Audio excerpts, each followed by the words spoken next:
جارێکی تر سڵاتان لێبێ ئازیزان گەڕینەوە بۆ لاتان بۆ تاواکردنی ئەم چاوپێکەوتنە لەگەڵ بەڕێز دکتۆر فواد حسێن سەرۆکی دیوانی سەرۆکاتی هەرێمی کوردستان. دکتۆر، کاریگەری ئەم یەک ڕیزی هەرێمی کوردستان لایەنە سیاسیەکانی هەرێمی کوردستان لەسەر چارە سەرکردنی کێشەکان لە بەغداد چۆن دەبینیت؟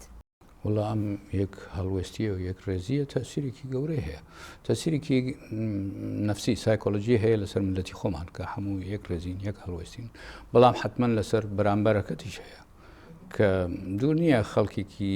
خەڵکێک هەبێ لە بەغداد تەوقیع ئەوەیان کرد کە کێشەیەک دروست پێ کوردەکان پەرت و پەڵاو بن و هەرکە هەڵوێستێکی تری هەبێ، بەڵام جارێتتر خەڵکی کوردستان بە هێزە سیاسیەکانەوە بە کوردەوە بە تورکمانەوە سوورەکان هەمویان یەک هەڵوەستیان نیشاندا. ئەمە معناوەیە هەموو کەس حسەکە بە ئەم وەزعی کەیسەتیان پێویستە ماڵی هەمومانەوە و حمایەتی بکەین لە نێو خۆمان چۆن بیرەکەینەوە چۆن خزمەتی ئەم خاکە بکەین و ئەم ملەتە بکەین، ئەوە شتێکی جیاوازە، ئەوە وەسیلەیە، بەڵام هەدەفەکە ئەوەیە خزمەتی ئەم وڵاتە و حمایە ئەم وڵاتە و حمایەی ئەم خەڵکە. ئەبینی تاسیرێکی زۆر گەورەی هەیە و بە تسەوەری من یەکی لەو شتانەی کە تەسیری هەبوو لە بەغدا و تەسیری هەیە ئەم یەک هەڵوێستیە و بۆ وابینی بەغداش لێو کردوتەوە بەرامبەر مۆزە. دکتۆر، لە یەکێک لە چاوپێکەوتنەکانی سەرۆکی بزوتنەوەی گۆڕان نەوشیروان مستەفا لە گرنگی بوونی هێزی دیجلە لەو ناوچانە کەم دەکاتەوە و پێشی وایە کە ئەوانە بۆ شەڕ لەوێ نین، پێی وایە کە شەڕ لە نێوان هەرێم و بەغدا ڕوو نادات. ینی هەرچەنە ئەوان یەک هەڵوێستیان هەبوو لە نردنی هێزی پێشمەرگە بۆ ناوچانە، بەڵام ئێستا ئەو پێی وایە کە ئەو هێزانی کە لەوێن بۆ شەڕ نەهاتۆتە ئەو ناوچانەوە. چۆنە مەسەلەیە ببینی؟ وەڵاهی خۆ ئەگەر وابێ زۆر باش، ڕاستی خۆ هیچ کەسی حەز ناکە شەڕ بەرپا پێەوە، شەڕ خەتەرناکە بۆ هەموو لایەک، حتا ئەگەری سەر بکەوێ یار خەتەرناک، هیوادارین وابێ، بەڵام لە هەمان کاتیش خۆ عەسکەر هاتووە لەشکری هێناوە، دەسەڵاتی ئەو عەسکەرە لەو ناوچانە زیاد کراوە، ئێ باشە خۆ بەرامبەر ئەوە تۆش خۆ دامەداکەی، بەڵام شەڕە بێیانە بەڕاستیەوە تا چەند مالکی سوودی لەم وەرگرتووە بۆ وەک حملەی ئینتیخابی بۆ خۆی؟ نازانم ئەوە تەسیری چۆنە حملەی ئینتیخابی، جارێ ئینتیخابات جارێ کەیە بێن نازانین، بەڵێ بە تایبەت پارێزگاکان، بەڵام ئەگەریش بێ خۆ جارێ ئەو وەختە دیارەدا کە نەتیاجەکەی دیار بێت، تۆ نازانی چی، بەڵام ئەگەر وەسیلەی عەسکەری بەکاربێنی بۆ ئەوەی غایەتی سیاسی بکەی، ئەوە بەڕاستی هەڵەیەکی گەورەیە. دوو، ئەگەر وەسیلەی عەسکەری بەکاربێنی بۆ ئیشی ناوخۆەوە دژی دستوریشە، یعنی ئەمە کێشەیە خۆی لە خۆیدا، بەڵام ئەگەر وەسیلەی عەسکەری بەکاربێنی بۆ ئەوەی تەعبیەی خەڵکی، ئێ باشە وەسیلەی عەسکەری منیش ئەڵێم، منیش هاوبیرم کە بڕیاری شەڕ نییە، بەڵام زروفی شەڕ هەیە، تۆ بڕیاری شەڕت نەبێت بەڵام زروفی شەڕ خەڵق بکەی، شەرت نییە شەڕ بە بڕیار دەست پێ بکە، ئەمەیە مشکلەکە. مشکلەکەەوە نییە کە بڕیارەکە هەیە یانە بڕیارەکە نییە بە تەسەوری من، بەڵام زروفەکە خەڵک بێ ئێوە خەتەرناکە. تۆ وەکو ئەوەیە کە بەنزینێک تەنەکەیەکی بەنزینە خەیتی سەر عەرز، ئەڵێ من شخاتە لە گیرفانم نییە، بەڵام تۆ شخاتە لە گیرفانت نەبێت، شەرت نییە یەکێتر شخاتەیەک لە گیرفانی نەبێ و ئاگری نەکە، ینی شەرت نییە خۆت بڕیارەکە بدەیت خەڵکیت، ئەمەیە خەتەرناکە. منیش بە بیڕای من بڕیاری شەر نییە. ئەگەر ئەمە هەمووی بەکاردێنی بۆ تەعبیەی خەڵک، ئێ باشە بۆ وەسیلەی عەسکەری، خۆ ئینسان بە خەدەمات دەتوانێت تەعبیەی خەڵکە بە شێوەی تر ئەم هەنگە پارە سەرفەکری لەسەر ئەمە بە شێوەی تر سەرفی بکەی بۆ ئەوی تەعبیەی خەڵک بکەی. بەڵام پێت وانییە بۆتە مۆدێل نزیکی هەڵبژاردنەکان چ لایەنی سونی چ لایەنی شیعی دژایەتی کوردەکەن بۆ ئەوەی ئەوە جیاوازە، دژایەتی کورد جیاوازە و تەعبیەی عەسکەری جیاوازە. تۆ دژایەتی شەڕی میدیا جیاوازە، شەڕی سیاسی جیاوازە، بەڵام کە لەشکر بێنی زۆر خەتەرناکە، ئەمە زۆر خەتەرە، چکە ئەمە ئاگرێکە هەموو لایەکە سووتێنێ، ئەمە خەتەرە. بەڵام لە مەسەلەی سیاسی ئەوە بۆی ئەچێ ئینسان حملەیەکی سیاسی بکە، حملەیەکی ئەعلامی بکە، ئەوە ئەتوانی، بەڵام جەیش یا لەشکر بەکاربێنی بۆ ئەوی بگەیتە خایەتیەک تەعبیەی خەڵکی بۆ هەڵبژاردنەوە خەتەرە، و هەڵبژاردننی جارێ نییە، جارێ دوورە. یان یەکەر بینە سەر ناوخۆی هەرێمی کوردستان وەک باسمان کرد باسی یەک هەڵوێستی لایەنە سیاسەکانی هەرێم لەگەڵ هەڵوێستی سەرۆکی هەرێما یەکلایەن ینی وەک یەک بیریان کردەوە وەک یەک هەڵوێستێکیان هەبوو بەرامبەر بەمە زۆر جارگلەی ئەوە دەکرێت کە سەرۆکایەتی هەرێم بە دەنگ داواکاریەکانی لایەنەکانی ئۆپۆزیسیۆن نایەت بە تایبەتی لە مەسەلەی چاکسازیدا. یعنی سەرۆکایەتی هەرێم هیچ هەنگاوێکی ناوە بۆ مەسەلەی چاکسازی لە دوای ئەم مەسەلەی یەک هەڵوێستیەوە. خۆی من دایمەڵم چاکسازی پرۆسەیە ڕاستی چاکسازی بڕیار نییە. تەبیعی گەرەک لە شوێنێکەوە لە وەختێکەوە لە کاتێکەوە بڕیار بدەیت. ئێوە دراوە بەڵام پرۆسەی چاکسازیش پەیوەندی هەیە بە موسساتەوە پەیوەندی هەیە بە هێزی موسساتی پەیوەندی هەیە بە حکوومەتەوە پەیوەندی هەیە بە پەرلەمانەوە پەیوەندی هەیە بە یاسا هەبوونی کۆمەڵێکی یاسا ئێمە ئەبینی ڕۆژ بە ڕۆژ لەو بوارە ئەچینە پێشەوە و بێژگەوەیش ڕاستی بڵێ مەسەلەی چاکسازی بووە مەوزوعێک هەموو لایەک باسیەکە یعنی باسیەکەن و کۆمەڵی خەڵکیش هەیە هێز هەیە سیاسە هەیە لە پەرلەمان هەیە لە حکوومەت هەیە لە سەرۆکایەتی هەرێمە بیرەکەنەوە لە ڕێگەی چارەسازی بووە جێبەجێکردنی ئەو شتانە بەڵام لە نهایەتە پرۆسەیەکە من ئەیبینم کوردستان دەستی پێکرد بۆ پرۆسە بۆ پرۆسە بەردەوام ببێ اینجا پرۆسەکەیش کەمەکەمە ئەچێتە ناو هێزە سیاسیەکانیشەوە ینی لە ستراکچەری هێزە سیاسەکان ڕێکخراوی هێزە سیاسەکان بۆتە بەشێک لە ئەدەبیاتی هێزە سیاسەکان ئەی خۆ ئەمە هەمووی خەتەواتە بۆ ئەوەی بگەیتە ئەو نهایەت. بە پێچوانی ئەم بۆ چوونی تۆ دکتۆر زۆر جار باس لەوە دەکرێت کە گەندەڵی لەم وڵاتەیە وا تەرسیخ بۆ چەسپاوە کە ناتوانرێت ینی چارەسەر بکرێت. ینی ئەو هەنگاوانش کە تا ئێستا نراون بۆ ئەوەی بۆ چارەسەرکردنی گەندەڵی لە هەرێمی کوردستان ئەو چاکسازیانی کە ئەکرێت زۆر بەرچاو و زەخنیە و زۆریش لە ڕاگەیاندنەکانە باسی لێوە ناکرێت ئەو هەنگاوانە چین کە تا ئێستا کراوە. ئەزای تۆ ئەتوانی بە کۆمەڵێک شێوە باس سەیری ئەم مەسایلە بکەیت هەموو کێشەکان هەمیشێکی لەو کێشانەی کە لە کۆمەڵگای ئێمە هەیە بڕاستی سەیری ئێمە بکەیت مەسەن گەندەڵی ڕیشەی لەکوێیە چۆن دەستی پێکرد لە مجتەمەع ئێمە ئەسبابی چییە باشە عەجەبە تۆ ئەچی معالەجەی ئەسبابەکە ئەکەی یا معالەجەی نەتایجەکەی ئەمە خۆی پرسیارێکە ئەسبابەکەیش ئەگەر معالەجەی بکەی بە چ شێوەیە ئەسباب ینی هەنی ئیجرایی وەرەگری ئەمە حکوومەکەی ئەمە دەرەکەی ئەمە ئەگری ئەوە بڕی یا یەکم جار یاسا دانیت و ئەیکەیتە جوزێک لە پەروەردە و لە قسەکردن و لە ئەعلام و لە دانیشتن و لەگەڵ خەڵکە ئەمە هەمووی ینی ڕێگەی جۆراوجۆر هەیە بۆ خۆ کەس ناڵێ گەندەڵی نییە لە وڵاتە بەڵام حەجمی گەندەڵیش هەتا حەجمی گەندەڵیش هەرێکی ئەدبینی بە شێوەیەک سەریەکە بەڵام ڕێگەی چارەسەرکردنی ئەم کێشە بەوە ئەبێ ئێمە ڕۆژ بە ڕۆژ بتوانین یەک باس بکرێ دوو پلان دابنەی سێ تەقویە موسساتی بکەیت یعنی تۆ بە عزار باسی کێشەیەکەکەی بەڵام دوورنیە مؤسسەیەکت نەبێ جارێ یا مؤسسەکان بەهێز نەبن کە بتوانن علاجی ئەو کێشە بکەن بۆ من نایبینم مەسەلەکە بە بڕیارێکە بەڕاستی نایبینم بە خۆ ئەنواشکال پلان هەیە شتە دوور نییە هێزێکی سیاسی لە معارزە بڵێ من پلانم هەبوو بۆ چاکسازی ئی باشە پلانت هەبوو لە چاکسازی خۆ چاکسازیش لە خۆتیشەوە دەست پێکە چاکسازی لە خۆتیشەوە دەست پێکە پلانت هەبوو بۆ چاکسازی بەڵام وەسیلەکەت هەبوو بۆ جێبەجێکردنی هەمیش پرسیارە یعنی پلانت هەیە وەسیلەکەت هەیە بەعام من ئەیبینم پرۆسەیەکی فراوان دەستی پێکردووە لە هەموو لایەک و پرۆسەکەیش دەستی پێکرد بە خەڵک ئاگا ئەکەیتەوە و خەڵکیش ئاگا بۆتەوە ئێستا یەکی لەو مەسایلەکە ئێستا خەڵک باسەکە ئەنجا بەعجاریش بە ناعەدالەتی باسەکرێ ئەم مەسەلەیە ینی بەعجاریش زۆر گەورەوە کرێ بەڵام لە کۆمەلگای ئێمە باسەکرێ ئێمە نوقسانیەکمان هەیە ئەمەیە وە پێویستە علاجی بکەین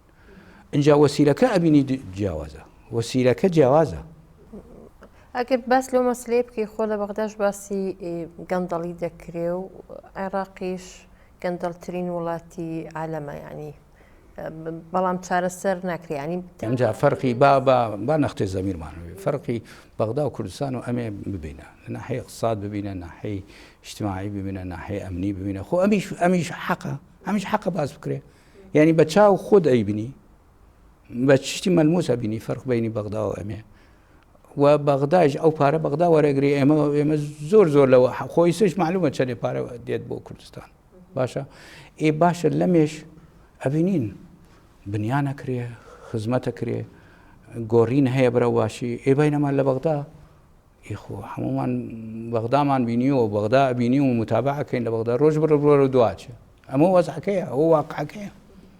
واقع ئەمە ڕۆژ بە ڕۆژ بەرەو پێشەوە چین دوور نییە لە بەعض شوێن بە سرعت نەچین دوور نییە لە بەعض شوێن زۆر بە سرعت ئەچین دنیا لەم مەسەلە بە خەتواتە چینە پێشەوە کەم بەڵام پرۆسەکە دەستی پێکرد باشە دکتۆرەگەر باس لە مەسلەیەکی تر بکەین پەیوەندی سەرۆکاتی هەرێم لەگەڵ لایەنە سیاسەکانی هەرێمی کوردستان ئێستا لە چه ئاستێکدایە ئەنی باشترین زۆر باشە ئێستا بڕاستی زۆر باس لە مەسلەیەک دەکرێت گەڕانەوەی دەستور بۆ پەرلەمانی کوردستان دەستور پێویستە ئێستا بۆ ڕیفراندۆم بڕات نەدەچێتە ڕیفراندۆم نەدەگەڕێتەوە یعنی سەبەب چییە کە ناچێتە ڕیفراندۆم ئەگەر ناشگەڕێتەوە سەبەبی خۆ لە ناحەی ئەوەی یاساناسەکانە پرسی ئەڵێ ناکرێت چووکە بڕیارەکە دراوە یەکەم جار گەرەک بچێت ڕفرەندەم بکرێت دوایی بێتەوە ئەگەر گۆڕین لە مادەیەک یا چەند مادەی بکرێت پێویستە پەرلەمانەوە وەختە جارێتتر بتوانێت چووکە میکانزمی گۆڕینی تایە ینی مناقشەیەکی یاساییە مناقشەیەکی سیاسیشە باشە مناقشەی یاسایە ئەوە وەڵامەدەنەوە یاساناسەکان هەڵێ چووکە بڕیارەکە دراوە پێویستە خەتۆی داهاتوو ڕفرەندەم بێت بەڵام مناقشەیەکی سیاسی ئاڵێ تۆ دستورێکە خەیتە بەرچاو خەڵک پێویستە تەوافقی گشتی بێ تەوافقی گشتی لەکوێیە عەجەبا هێزە سیاسەکانە تەوافقی پەرلەمانە کوێیە ئەمە هەنە ئەگەر پەرلەمان بێ کۆن تەوافقی گشتی هەبوو لەسەری یعنی ئەم دەستورەی ئەم ڕەشنووسەی کە ئێستا هەیە هەموو هێزە سیاسەکانی نێو پەرلەمان هەمویان موافق بوون لەسەری ئەگەر هێزە سیاسەکان ئەگەر تەوافقی گشتی نییە کۆمەلگایە پێم بڵێ چۆن ئەو تەوافقا بێ ئەمە پرسیارە بەڵام ئەمە من وەکو پرسیار تەرحەکەم لە هەر بارحاڵ ئەمە ئیشی سەرۆکایەتی هەرێم نییە ڕاستی بەڵام لە نەتیجەی بڕیارێکی پەرلەمان خۆی گەرەک پێویستە بڕیار بدات چۆن بەڵام سەرۆکی هەرێمە توانێت بڕیارێک کار لەگەڵم سەرۆکی هەرێمە توانێت بڕیارێک بدا بیگەڕێنێتەوە ئەو یان بینێرێتە ڕفراندۆ ئەمە بڕیاری سەرۆکی کە پەرلەمان بڕیارێکی دا وەختە بڵێن موافقەی ئێمە لە وەختی خۆی کە پەرلەمان بڕیاریدا بینێرێ بۆ ڕفرەندەم ئەو وەختە هاتە لای سەرۆکی هەرێم سەرۆکی هەرێم موافق بوو چونکە ئەو وەختە ئیجماعێکە بوو ئەو وەختە تەوافقێک لەسەر بوو ئیشتە کێشەیەک دروست بوو پێویستە پەرلەمان خۆی بڕیار بدە چۆن مامەڵاکە لەگەڵام کێش بەس لەوە دەکەن کە هەندێک بڕگەی تایە کە مخالفی بڕگەکانی دەستوری عێراقیە یەک لەوانە کە گەڕانەوەی ناوچەدا بڕێنراوەکانە بۆ سەر سنووری ئیداری هەرێمی کوردستان کە هێشتا ئەم مەسەلەیە یەکلان نەبووتەوە لە بەغدا ئەمە هۆکارێک نییە بۆی کە ناچێتە ڕیفراندۆم خۆ من ئێستا ئەو بڕگە و بڕگەی تریش و مەوادی تریش هەمووی ئەو وەختە مناقشە کراها و هێزە سیاسەکان ئەو وەختە موافقەیان لەسەر کرد تۆ عینەن وەکو ئیستا تۆ تەرحەکەی ئەڵێ ناوچەکانی کوردستانی ما ئێستا پێڵێن لە دەرەوەی ئیدارەیە هەرێم ئەوانە کوردستانیانە تۆ لە دستوری خۆت باسی ئەمڕۆ ناکەی باسی داهات تۆ ئیمانت هەیەەوە کوردستانیە باشە کوردستانیە ئەگەر مادەی 140 جێبەجێ بوو ئەو وەختە حدودی کوردستان تهدید دەبێ ئەگەر ئەمانە کوردستانی نمون خەڵکی ئەو ناوچانە دەنگیان نەدا بۆ کوردستانی ئەو وەختە پێویستە پەرلەمان کۆبنەوە کە تهدیدی ئەو فەقرە بکە کە پەیوەندی هەیە بە فلان منطقە لە فلان منطقە نییە باشە بەڵام تۆ ئیستا ئیمانت هەیە ئەمانە کوردستانیانە تۆ ئیمانت هەیە ئەوە تەناقوز نییە لەگەڵ مادەی 140 چونکە لە ئەساسە تۆ وتتە ئەمە کوردستانیە جانبی مقابل ئەیوت کوردستانی نییە باشە تۆ ئیمانتیش هەیە بە دستوری عێراق معنایە ئیمانتیش هەیە بە 140 کە جێبەجێبێ مەرزی کوردستان ئەو وەختە ئەبێتە ئەو شوێنەی کە خەڵکی ئەو مەناتقە دەنگ ئەدەن ئەوە ئەو وەختە سنووری کوردستان ئەبێتە ئەوێ ئەو وەختە پەرلەمان ئەتوانێت کۆبوونەوە یەکتر بکە ئەو مادەی کە بڵێن کەتیایە بڵێ بابا ئەمانە خەڵکی ئەو مەنتەقە دەنگیان نەداوە بۆ کوردستان ئەمە معناوێن پێویستە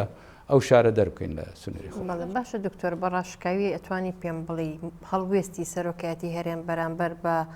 گەڕانەوە و نەگەڕانەوەی دەستور چییە؟ هەڵوێستی سەرۆکایەتی هەرێم و سەرۆکایەمەڵێ ئەڵێمە ئیشی پەرلەمان بڕیاری کرد. بە سەبارەت بەو یاسانەی تر کە ئۆپۆزیسیۆن داواکە و یاسانی کە ڕەهەندی نیشتیمانیان هەیە بگەڕێتەوە ئەمە شارە بێ پەرلەمان بیگەڕێنێتەوە یاخود ئالێتێک هەیە بۆی سەرۆکایەتی هەرێم ڕەزامەندی لەسەر هەندێک لەو یاسایانە دەربەوە میکانزمی ئیشەکە باس بووم ئەگەر باسی فلان یاساکەی باسی ئەگەر پرۆژەی یاساکەی معناوی جارێ لە مناقشێ ئەگەر یاسای قبول لەسەر کراوە و هاتووەتە لای ئێمە و لێ و سەرۆکی هەرێم موافقەی لەسەر کردو معنای بۆتە یاسا ئەوە جارێتتر پەرلەمان ناتوانێت تعدیلی بکە ئێمە ناتوانین کە بۆتە یاسەتەوە بەڵام یاسایە پرۆژەیە تازە دێتە لای ئێمە ئەوە سەرۆکی هەرێمە توانێت لە ماوەی 2 هەفتە بڵێ ڕەدیەکەمەوە یا بڵێ ئەو فەقرە بگۆڕنەوە ئێمە پرۆسەکە وایە ئەنجا پرسیاری تریش دێتە پێشەوە ڕەهەندی ئیجتیماعی چییە چۆنە کێ تعریفیەکە و لەسەر چه ئەساسی دروست بێ ئەوش پێویستە وەزاح بێ بەڵام ئەم مناقشەیەکی سیاسیە زیاتر پەیوەندی بە سەرۆکایەتی هەرێمۆنیە باشە باسی ئەوەت کرد کە ئێستا پەیوەندیەکان لەگەڵ لایەنە سیاسیەکانی هەرێم و سەرۆکایەتی زۆر باشە بەڵێ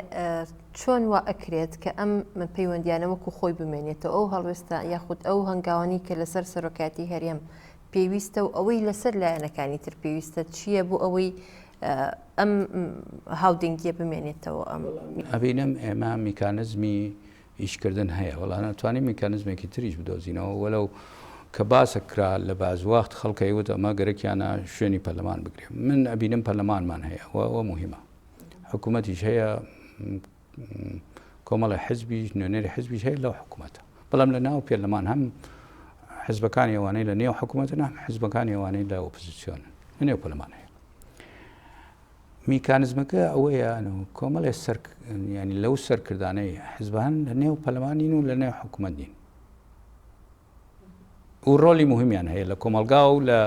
بڕیاری سیاسی ئەمە لەکوێ جەمیانە بکەین چۆن یەکتری بێن جاران مەجلسێکمان هەبوو مەجلسی حزبە سیاسەکان مەجلسی باڵای حزبە سیاسەکان سەرکردەکان لەوێ زۆر بەجار کۆ دەبنەوە دوایی من ناڵێم سەبەکەی چییە دوایی هەر ئەو مەجلسیانە لەغو کرد کە بیرڕاکە تەرەح بوو وتیان ئەوە گرەکیانە گوێی پەرلەمان بگرێ باشە ئێمە گەرەک میکانزمێک بدۆزینەوە ئەم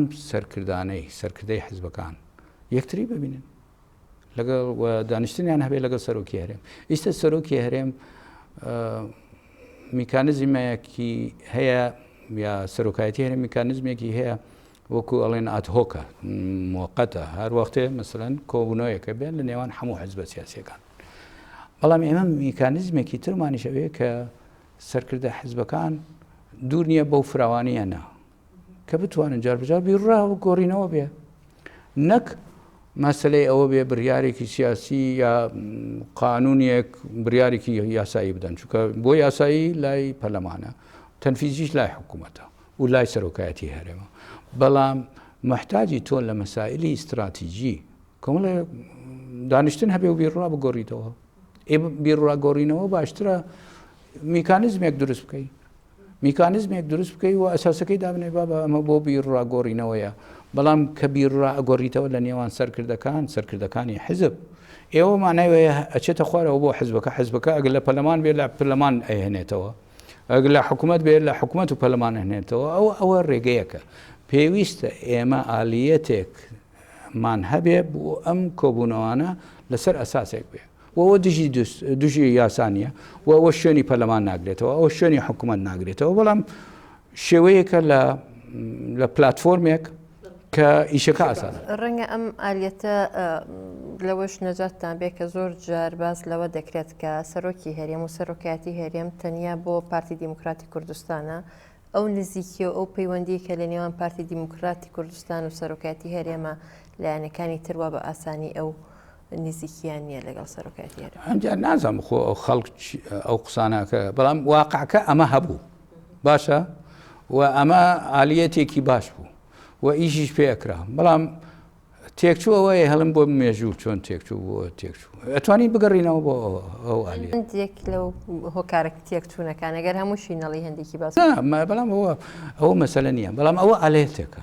ئەگەر ئالیەتێکی تر باشتر هەیە با بیر بکەینەوە بەڵام ئەو ئالێتە ئالێتێکی باشە مەجلسێکی سیاسی بوو وەکو پلاتفۆرمێکی فکری بوو بەڵام مناقشاتی لە ئاستی باڵا ئەکرام مناقشاتی پەیوەندی هەبوو بە وەزعی عامی کوردستان مەسایلی استراتیجی بڕیارێکیش ئەگەر هەبێ ئیلتزامێکی قانونی نەبوو بڕیارەکە بۆ ئەو مەجلسە بوو هەرکە ئەچووەوە بۆ حیزبی خۆی بە حیزبی خۆی ئەیدا هەندێک بڕیار لە سەر مەسەلی ئەگەر بگەڕینەوە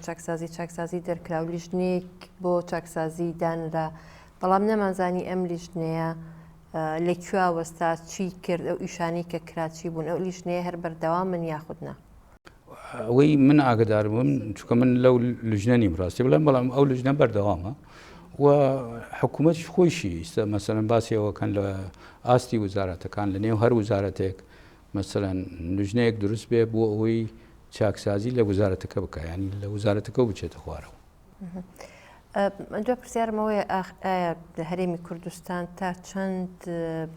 متەفائلە گەشتبینە بەوەی کە کێشەکانی لەگەڵ بەغدا چارەسەر بکرێت لەم بارودۆخی ئێستادا. ئەلمهم من بەوە گەشتبینم یەک هەڵوەستی هێزە سیاسیەکانی کوردستان ئەمێنێ و وەزعی بەغدا ئەوە نییە کە بڕیاری شەڕ بدە لەگەڵ هەرێمی کوردستان بەڵام لەگەڵ ئەوەیش خۆ ئەمە حادیسەیەکە تۆ لە نەتیجە گەرەک بگەیتە حەلێکی سیاسی و حەلی سیاسیش ئەوەیە ئەو شوێنانە پەیوەندی هەیە بە مادەیەکی دستوری ئەوە مادە دستورەکە پێویستە جێبەجێ بکرێت یعنی پێویستە هەر وەختێ دایلۆگ دەستی پێکرد ئەگەر کێشە عسکەریەکە مەیدانێکە لاچوو پێویستە بگەینە ئاستی سیاسەکە قۆناغی سیاسەکەەوە قۆناغی سیاسەکە پێویستە حەلی بکەین. زۆر جار ئەبیستین لە بەغدا باس لەوە دەکەن با کورجیا بێتەوە دەوڵەتی خۆی دابمەزرێنێ زۆر جار ئەزاد شابەندەر ئەم نزیک لە مالکی ئەم قسانە دەکات کورد ئیش بۆەوە کاتکە دەوڵەت دروستکە وەڵی نەهار عەزەت شابەندەر یەکێ لە دۆستە نزیکەکانی خۆم محەممەد عەبدولجەباریش باسی ئەو بە یەکەم جار نووسی بەڵام محەممەد عەبدولجەبار بە بیرڕای من ئەو نووسەتی لە کۆنەوە هەر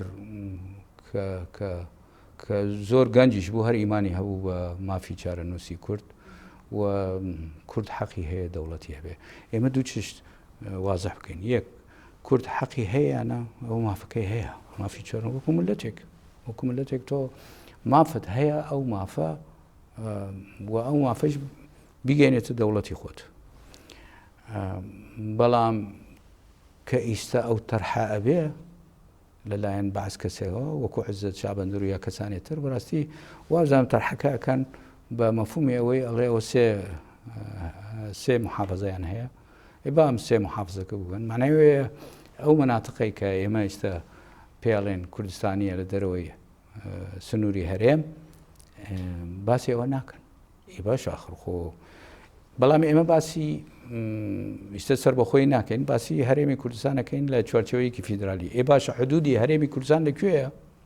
حدودی هەرێمی کوردستان لەکوێیە تۆ محافزەیەک حدودی هەیە باشە هەرێمی کوردستان کە بەشێکە لە عێراق حدودەکەی لەکوێیە حدودەکەی لە دستور بە دوی شێوەداراوە یەک ئەوەی 2003 دوو مادەی 140 مادەی 140 کە خەڵک دەنگیدا ئەوەتە بێتە حدودی دایمی کوردستان. زۆر سپاسەکەم سوپاسی ئەمەدەبوون ئازیزان تا بەرنامەیەکی تر و چاو پێکەوتنێکی تر هەر شاد بن خواتان لەگەڵ.